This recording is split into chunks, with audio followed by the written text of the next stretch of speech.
அதே மாதிரி தான் உனக்கும். நீ எங்கேயோ உன் வேலையை பார்த்துட்டு இருக்க, அவன் எங்கேயோ அவன் வேலையை பார்த்துக்கிட்டு இருக்கான். இப்படி உனக்காக எதுவுமே செய்ய முடியாத ஒருத்தனுக்காக உன் வாழ்க்கையே அர்ப்பணிச்சு நாசமாக்கி வீண் செலவு பண்ணி குடும்பத்தை கவனிக்காம அடுத்த குடும்பத்தை அசிங்கமா திட்டிக்கிட்டு என்ன பைத்தியக்காரர்களா? இன்னும் எத்தனை வருஷத்துக்கு இப்படி இருப்பீங்க?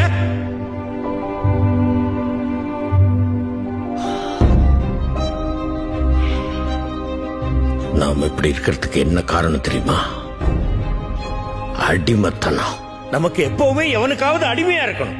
முதல்ல ராஜாக்களுக்கு, அப்புறம் வெள்ளைக்காரங்களுக்கு, இப்ப அரசியல் தலைவர், ஜாதி தலைவர், சினிமா ஹீரோஸ், கிரிக்கெட் பிளேயர், இப்படி எவனுக்காவது எவனை பத்தியாவது பெருமையா பேசி அவனை புகழ்ந்து அவனுக்காக சண்டை போட்டு கடைசி வரைக்கும் ஒரு அடிமை நாய் மாதிரிவாள். ஆனா அவனுக்கு நம்மள யாருன்னு கூட தெரியாது. ஏண்டா தெரியாம தான் கேக்குறேன். நாம காசு கொடுத்து படம் பார்க்கறதுனால தானே அவன் அந்த நிலைமையில இருக்கான். அப்ப யார் முதலாளி? நாம தானே. நாம வேகாத வெயில நின்றுட்டு இருப்போம். அவன் ஏசி கார்ல நாயை பக்கத்துல உட்கார வச்சு கட்டி பிடிச்சுக்கிட்டு உன்னை நாயை விட கேவலமா மதித்து பார்க்காத மாதிரி போய்கிட்டே இருப்பான். நீ அவன் காருக்கு பின்னாடி வாழ்க வாழ்க வாழ்கன்னு கையை தட்டிக்கிட்டே ஓடுவ. ஏட்டா உப்பு போட்டு தானே சோறு திங்கிறீங்க? யோசிச்சு பாரு. நீ ரசிகனா இருக்கிற எந்த ஒரு நடிகனுடைய பிள்ளையாவது இன்னொரு நடிகனுக்கு ரசிகனா இருந்து அவனுக்கு கட் அவுட் வச்சு பாலாபிஷேகம் பண்ணி அவனுடைய வாழ்க்கை நாசம் பண்ணிட்டு இருக்கானா?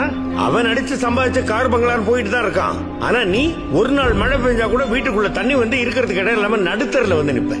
ஏன் அன்னைக்கு நீ ரசிகனா இருக்கிற எவனாவது உன்னை வீட்டுக்குள்ள சேர்த்துக்க வேண்டியதானே? வெறும் படத்துலயும் மேடையிலையும் மட்டும் உன் காலுக்கு செருப்பா இருப்பேன்னு பேசிட்டு நீ உதவின்னு அவன் வீட்டு வாசலுக்கு போய் நின்னா உன்னை செருப்பாலையும் அடிச்சு தொடுத்தோம். அப்பா, தாதா நம்மள வீட்டுல சேர்த்து பாருப்பா.